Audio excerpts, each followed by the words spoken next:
Nah, saya bahwa nggak sadar waktu ada itu dua ternyata hal darahnya tiba-tiba yang udah mengalir, memotivasi saya udah banyak. untuk Nah, di situ saya mulai membuat panik, Bu. video pada malam Perawatnya di mana? hari ini.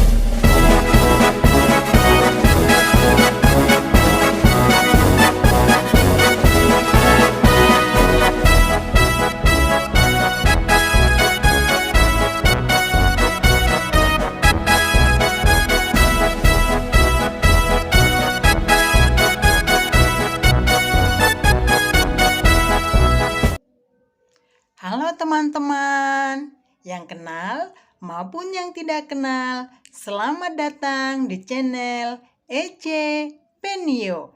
Ini saya, utuslah saya. Teman-teman, pada kesempatan ini saya mau cerita kepada teman-teman bahwa ada dua hal yang memotivasi saya untuk membuat video pada malam hari ini. Apa itu? Kita lihat pada video berikut ini. Nah, saya nggak sadar waktu itu ternyata darahnya tiba-tiba udah mengalir, sudah banyak. Nah, di situ saya mulai panik, Bu. Perawatnya di mana? Perawatnya masih di situ dan masih sempat bilang, udah itu biasa aja, Bu. Nah, gitu kan, bukannya mengasih penanganan langsung.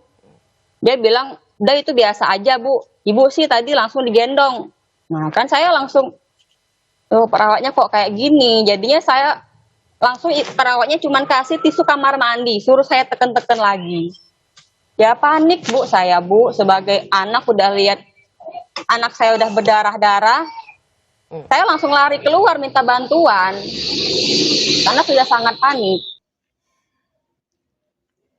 Itu dia videonya, masih terkait dengan perawat. Video tadi merupakan yang memotivasi yang pertama. Yang kedua adalah komentar berikut ini. Kalian yang sadis, seharusnya lu menasihati perawat-perawat yang jutek. Gak usah sok nangis-nangis lu. Kalian merasa pekerjaan kalian paling susah.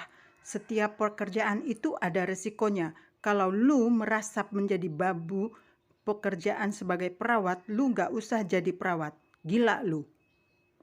Komentar berikut dari yang sama adalah, yang gak punya peri kemanusiaan itu perawat-perawat yang bekerja jutek dan judes. Jadi introspeksi diri aja. Lu tua bangka.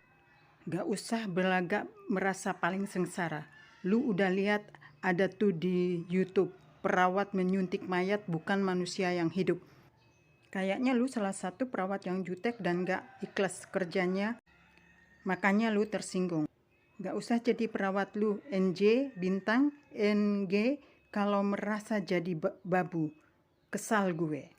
Nah, karena kedua hal tersebut, maka saya membuat video pada malam hari ini. Seperti yang di komentar Tita Manungkalit itu, yang sebelumnya namanya adalah Aminah Raja Guguk. Dan sekarang menjadi Tita Manungkalit. Nah, halo Tita, selamat malam ya. Karena tulisanmu di komentar, maka saya membuat video ini di mana saya mau menasehatin teman-teman saya perawat, karena teman saya perawat pasti banyak, karena saya mengikuti pendidikan perawat itu mulai dari SPK. Setelah SPK, Akademi Keperawatan atau Akper. Setelah Akper, Sarjana Keperawatan. Kemudian profesi keperawatan atau nurse. Jadi pasti banyak teman-teman saya perawat. Saya tidak berani menasehati seluruh perawat Indonesia. Saya hanya berani menasehati teman-teman perawat saya. Mereka sudah tahu pasti siapa saya dan suka cerewet ya. Selain itu, saya juga ingin menasehati mantan mahasiswa saya di Stikes Perdaki Karitas tahun 2000 sampai 2009. Video saya ini saya tujukan untuk menasehati mereka, namun tidak tertutup bagi yang mau menonton. Misalnya yang menonton itu seorang perawat, kemudian mana tahu membuka wawasan mereka, ya monggo ya. Apa yang saya akan nasihatkan kepada mereka? Halo teman-teman. Yang pertama saya akan katakan, bekerjalah sesuai dengan standar prosedur operasional di tempat teman-teman semua bekerja. Pasti standar prosedur operasional itu sudah dibahas bagaimana agar semua perawat itu melakukan pekerjaannya secara benar. Yang kedua, saya sampaikan adalah bekerjalah sesuai dengan etos kerja. Yang ketiga, bekerjalah sesuai dengan budaya yang dihidupkan di tempat teman-teman bekerja. Pasti ada budaya-budaya yang baik yang harus dihidupkan dan menjadi etos kerja semua karyawan. Jadi bekerjalah sesuai dengan etos kerja di tempat teman-teman bekerja. Yang keempat adalah kalau masuk ke kamar pasien, jangan lupa waspada. Karena mana tahu ada kamera-kamera yang tersembunyi yang akan merekam aktivitas dari teman-teman. Maka waspadalah.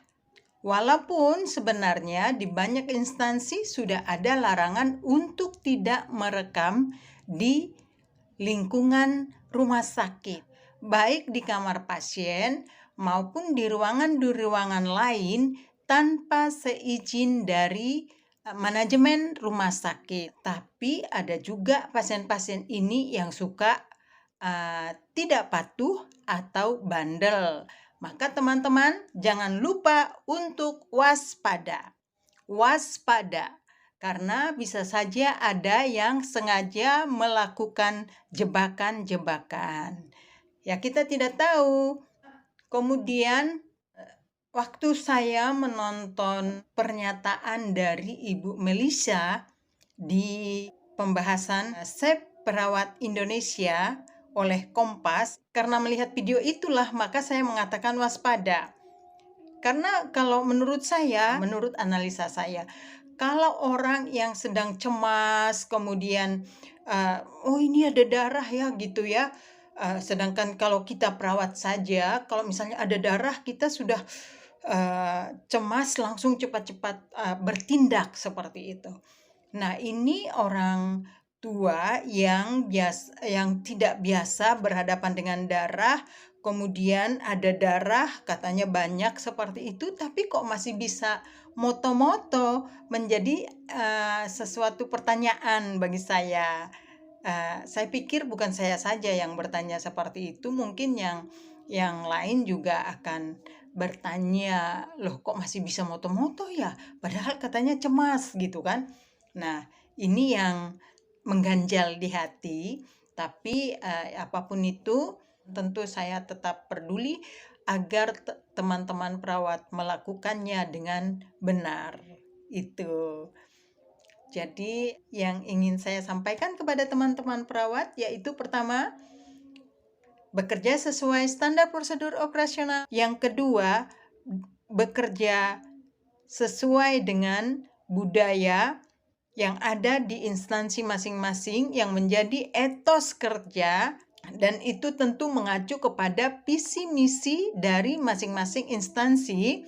Kemudian yang keempat, waspada. Mana tahu ada kamera-kamera yang tersembunyi yang akan merekam semua kegiatan teman-teman. Itu saja. Nah, jika teman-teman sudah melakukan semuanya itu dengan benar, dengan sungguh-sungguh, dan sepenuh hati dalam memberikan asuhan dan tindakan keperawatan kepada pasien, yakinlah bahwa tak ada jerat yang dapat memasukkan teman-teman ke dalam bui. No bui. Apapun itu, pasti keselamatan pasien adalah yang utama bagi perawat. Rumah sakit tanpa pasien tentu tidak akan ada. Rumah sakit tanpa perawat juga tidak mungkin. Perawat tanpa pasien tentu tidak ada gunanya. Perawat akan berguna kalau ada pasien. Maka, bagi rumah sakit, juga bagi perawat, keselamatan pasien adalah yang utama. Jangan lupa subscribe, like, dan share ya teman-teman, dan tonton sampai selesai.